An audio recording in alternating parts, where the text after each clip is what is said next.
Konumuza geçelim hemen. Konumuz şu arkadaşlar bugün. İnsanların birbiriyle anlaşabilmesi veya bir kimsenin bir defter, bir kalem aldığı zaman, okuduğu zaman onu anlayabilmesi için en önemli şey diline ait, o dile ait kavramları bilmesidir. Bana bir su getir dedim. Ne? Su. Su kavramının ne anlama geldiğini bilmiyorsa benim istediğime cevap veremeyecek. Öyle değil mi? Mesela ben ona su dediğim zaman o su ile limonatayı anlıyorsa, kavramı yanlış biliyorsa ben su isteyeceğim, o ne getirecek? Limonata getirecek. Şimdi kavramı bilmemenin verdiği zararları görelim. 1. Emre itaat etti mi? Etmedi. 2. O emre itaat ettiğini zannediyor mu? Evet, zannediyor. Su getirdiğini zannediyor. Hoca ona emretti, su getir dedi. O da su getirdiğini zannediyor. Bundan tövbe etme imkanı var mı? Yok. Çünkü kendisini doğru yolda zannediyor. Öyle değil mi? Adam kendisini doğru yolda zannediyor.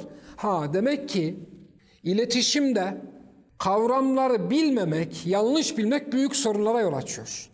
İşte kardeşler, İslam'da da bu böyledir. Kur'an-ı Kerim'i okuyoruz. Firavun diyor ki, ben Musa'nın sizin dininizi bozmasından korkuyorum diyor. Hiç düşündünüz mü bu ayette Firavun ne demek istiyor? Sizin dininiz dediği hadise nedir? Mesela bir başka ayet okuyayım. Allah subhanehu ve teala Yusuf aleyhisselam'dan için buyuruyor. Yusuf o yerde, o Mısır'da kardeşleri arasında kralın dinine göre kardeşini alamazdı diyor. Kralın dinine göre. Anlaşıldı mı? Dinül melik diyor. Kralın dini. Şimdi kralın dininden ne anlıyorsunuz? Hristiyan mıydı? Yahudi miydi? Neydi kralın dini? Yusuf Aleyhisselam kardeşini kralın dinine göre nasıl alakoyamazdı? Bakın size 2 tane ayet okudum. Bu 2 ayeti anlayamamamızın sebebi ne? Din kavramını bilmemek. Bu 2 ayeti anlayamamamızın sebebi ne? Kavramı bilmemek. Bu bir. Tekrar bir başka ayete bakalım. Allah subhanehu ve teala buyuruyor. Elem ahet ileykum ya beni Adem'e ella ta'budu şeytan. Ey Adem oğulları, ben sizden söz alıyorum. Şeytana ibadet etmeyin. Şeytana nasıl ibadet olur? İbadet kavramını bilmezseniz bu ayeti anlamanız mümkün değil ve ne yazık ki bilmiyoruz, ne yazık ki bu ayeti anlayamıyorsunuz. Başka bir ayet okuyorum.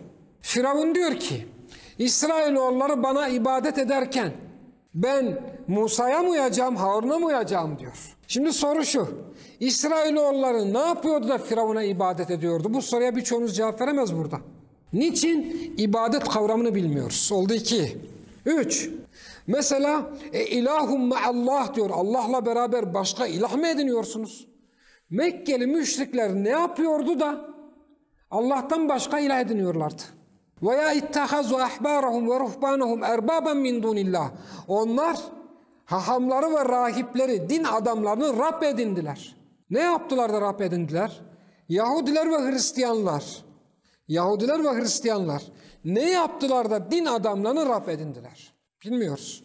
Çünkü Rab kavramını bilmiyoruz. Kardeşler, bununla ilgili onlarca ayet okuyabilirim ben. Mesela وَلَقَدْ بَعَثْنَا ف۪ي كُلِّ اُمَّةٍ رَسُولًا اَنْ اِعْبُدُ اللّٰهِ وَاجْتَنِبُ الطَّاغُوتِ. Allah'a ibadet edin.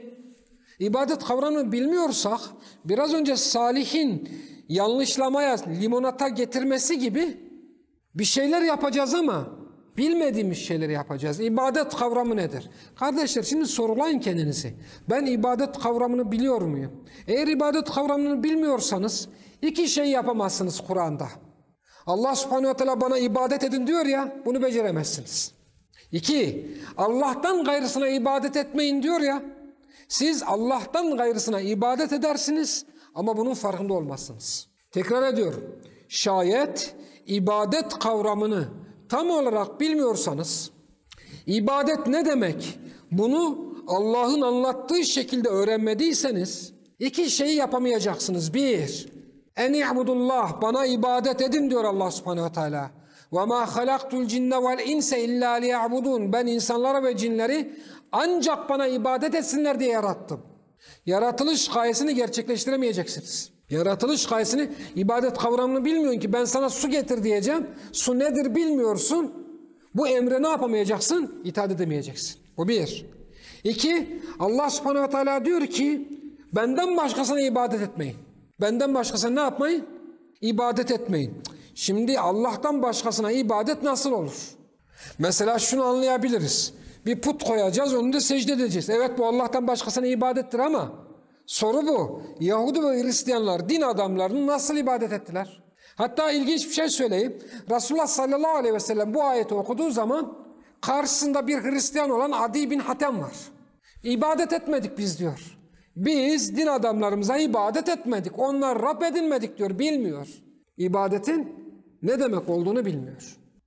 Eğer Rab kavramı ne demek bilmezseniz Allah'tan başka Rabler edinirsiniz ama bunun farkında değilsinizdir.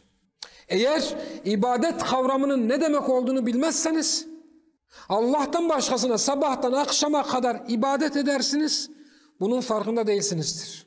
Eğer din kavramının ne demek olduğunu bilmezseniz Allah'ın dininden başka birçok dinler edinirsiniz ama bunun farkında değilsinizdir. Eğer tağut kavramının ne demek olduğunu bilmezseniz Allah subhanehu ve teala tağuta ibadeti yasaklamıştır. Siz sabahtan akşama kadar tağutlara ibadet edersiniz ama bunun farkında olmazsınız. Siz şirk kavramının ne olduğunu bilmezseniz sabahtan akşama kadar Allah'a şirk koşarsınız. Geçen hafta anlattık değil mi, şirk kavramı hakkında bayağı bir detay bilgi verdik.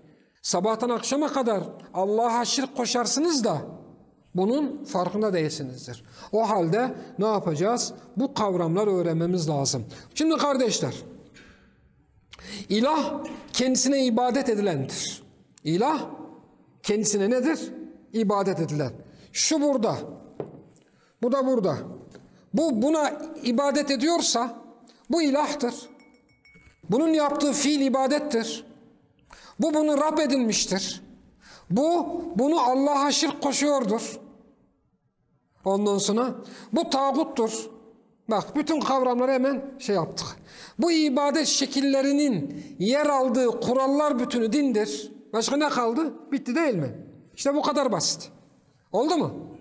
Şimdi Zeyd, bu da güneş olsun. Zeyd güneşe ibadet etti. Güneş ilahtır veya tağut edilmiştir. Zeyd güneşi Rab edinmiştir. Zeyd güneşle Allah'a şirk koşmuştur. Zeyd'in bu ibadet şekillerine din denir. Anahtar kavram ne burada sizce? He? İbadet. Anahtar kavram ne? İbadetin ne demek olduğunu çözdüğümüz zaman hepsi ortaya çıkacak. Çünkü